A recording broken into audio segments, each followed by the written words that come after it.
What's up, everybody? Welcome back to another video. My name is Big Cam. I am your host, and today we're going to be talking about Guardians of the Galaxy Volume 1. Oh, I just did a Guardians Volume 3 rewatch recently, and I'm continuing my Marvel movie rewatch with Guardians of the Galaxy Volume 1. This is a 5-star movie to me. I think, honestly, this entire series might be a 5-star movie to me. I don't think I've ranked Volume 2 yet. I'm getting to it. I still have to get through Avengers Age of Ultron. I still have to get through Ant-Man. I believe I have to get through Black Panther. And then it's Guardians Volume 2. But I also just got the Blade movies. So I will be going back to 1998 and 2000, and I believe 2002, to go back and rewatch these. So stay tuned for those Marvel videos coming up soon. But we're going to be completing that full Marvel timeline rewatch. All I need left is Daredevil, the movie. I need to get the disc. I need to get Daredevil with Ben Affleck, and I need to get Elektra. So both of those movies coming in up soon, so stay tuned for those. But, you know, this first Guardians movie is so good, you know, like, just the early Groot, young Rocket, you know, Gamora, Drax, you know, Dave Bautista in this movie is so ripped. I mean, he's in great shape in all of the movies, but this first one, he was in unbelievable shape. Like, look at how jacked he looks this. He looks as jacked as a CGI tree, you know, like, but he's huge. But I love that there's 5 of them here. And I see 5 people. But 2 of these people are legitimately CGI 100%. You know, and I love that Rocket and Groot are 2 of my favorite characters. And they aren't even people. Granted, Bradley Cooper brings Rocket's voice to life. Sean Gunn brings his performance to life in person on when they're shooting there. So there's the other actors have somebody to interact with. Maybe that's why Rocket feels so personable, you know, things that Sean Gunn says on set, Bradley Cooper says in the booth, and then it feels very natural, organic, feels like Bradley was there, even though I don't think Bradley or Vin Diesel have ever been on a Guardians set. But, you know, this lineup right here of Guardians inspired like things like the Guardians video game, which, you know, they didn't do necessarily the Guardians as well. Drax was a little bit more annoying, and Peter Quill's a little bit more stupid. Rocket was a little bit more sassy, but like this is pretty much our James Gunn's Guardians right here. But overall, I really like that story. The story of that Guardians game is great. Where they go, what they do, the events of what happens in the game is great. The actual gameplay itself, I wish you could do more, right? Like you play as Peter Quill and you basically bark out orders to the rest of the team and then they just do what you tell them to do.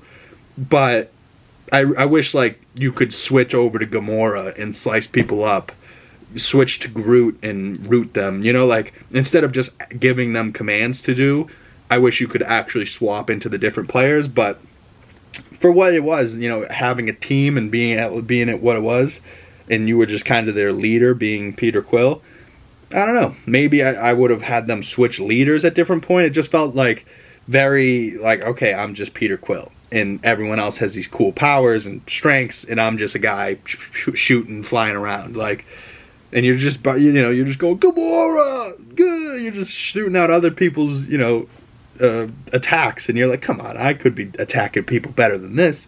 You know, like, I feel like Peter Quill in the movies, yeah, he's a human, but like he also does shit, you know, like he does a lot more than just shoot people, I guess. Or maybe he doesn't. Maybe I'm wrong. Now that I'm thinking about it, maybe he does just do a lot of pew, pew. Well, I don't know. Maybe it's just cooler in the movies, like he straps the boots and he jacks off. Or jacks off. No, he flies off, you know, like jets off, I think I was trying to say. Oh, God. The Guardians. But overall, man, like, what can you not say? Like, if you don't like these movies, comment below why don't you like them. I mean, just James Gunn's writing's great. The music in all of the movies is fantastic, but the music in this first one, so good.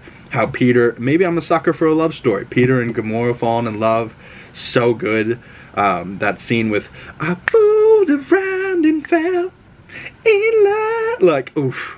Elvin Bishop, like, oh man, there's so many good songs in this movie, but like the amount of songs that are in these movies that are on my playlist now, every single one of them, you know what I mean? Like, how can they not be? But I'm real excited to continue my Marvel rewatch. Up next, we got Age of Ultron. We got the Blade movies coming up. We have Ant-Man. We have other things to come. Guardians Volume 2 coming up soon. Then we'll rank my Guardians trilogy. Where do I rank them? I think it might even be, you know, 1, 2, 3. It might be 3, 2, 1. Who knows? I do really like that second one. Just the scene with where Yondu dies and Cat Stevens' father and son plays. Oh, gets me every time. But I'll tell you what, watching Volume 3 and then going back and watching Volume 1, it's a lot more emotional. You know, you're sitting there going, oh, Rocket, we know how you got so smart. Man. I can't believe James Gunn won an award from PETA for animal rights for that movie. I thought, as an animal now owner with my dog, that movie as an animal lover, oh, it hurts. It hurt, you know, just seeing all the terrible things that the High Evolutionary did to these animals. But James Gunn let the animal rip apart the High Evolutionary's face, right? And it's gruesome, right? There's blood. He goes for, right? Like, you think you're like, all right, he's dead.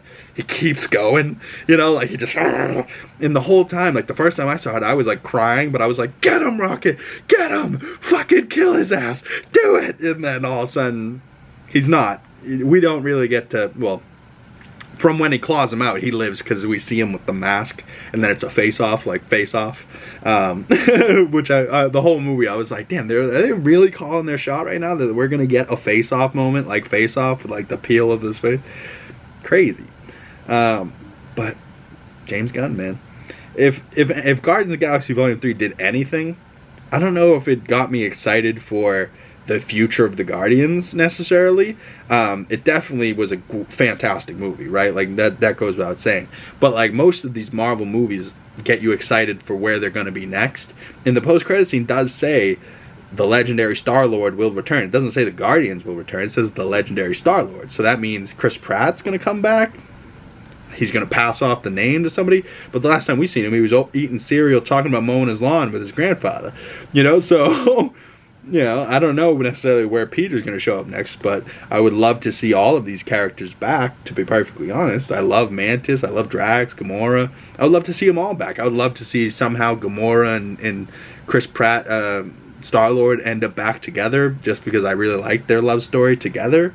And I would love to see Peter try and get this different Gamora from 2014 back, and she kind of like was falling for the group again, like in this movie, even though she was much harder and badass. By the end of the movie, you know, we get that part, she walks up and goes, I bet we were fun.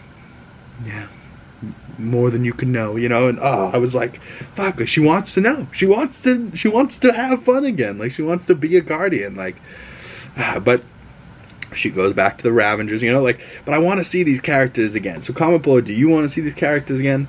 But like I was saying before that, the most thing that I'm excited for after Guardians 3 is Superman Legacy, James Gunn's movie over with DC, right? So you know, and I haven't been really excited for a DC movie since maybe Matt Reeves' Batman, and you know, before that I couldn't even tell you.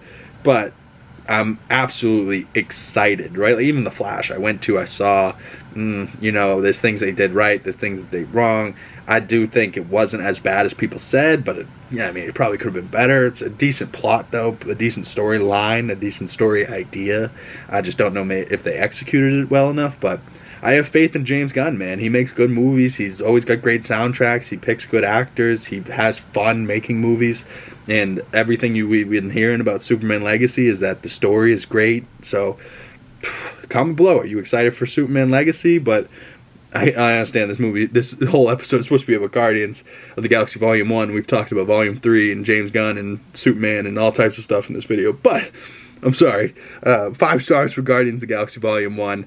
I hope you guys enjoyed this video. Please comment your thoughts down below or send them to me on Twitter or Instagram.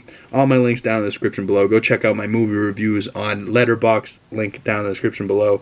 Please smash that subscribe button. Hit that thumbs up. Hit that bell if you don't want to miss any future videos. More movie reviews coming your way. We're going to be continuing the Marvel rewatch next with Age of Ultron, Ant-Man, Guardians of the Galaxy Volume 2, Black Panther. The Blade movies are going to be coming up because I skipped those originally, but we're going to do it. We're going to watch them all. I've never seen the Blades movies. I think maybe I've seen them like once. I definitely haven't seen all three. But hey, Wesley Snipes, rated R, vampire, knives, killing. Sounds good to me. The only thing that doesn't sound good is going to watch a movie from the 2000s. Right, like this movie's 23 years old. If it came out in 2000, things have changed, you know. So maybe you got to put on your 2000s glasses, your rose-colored filter, and go and watch that movie with different eyeballs. But I don't know. I'm gonna try my best. Comment below what were your thoughts on Blade. But I'll see you guys in the next video. Peace.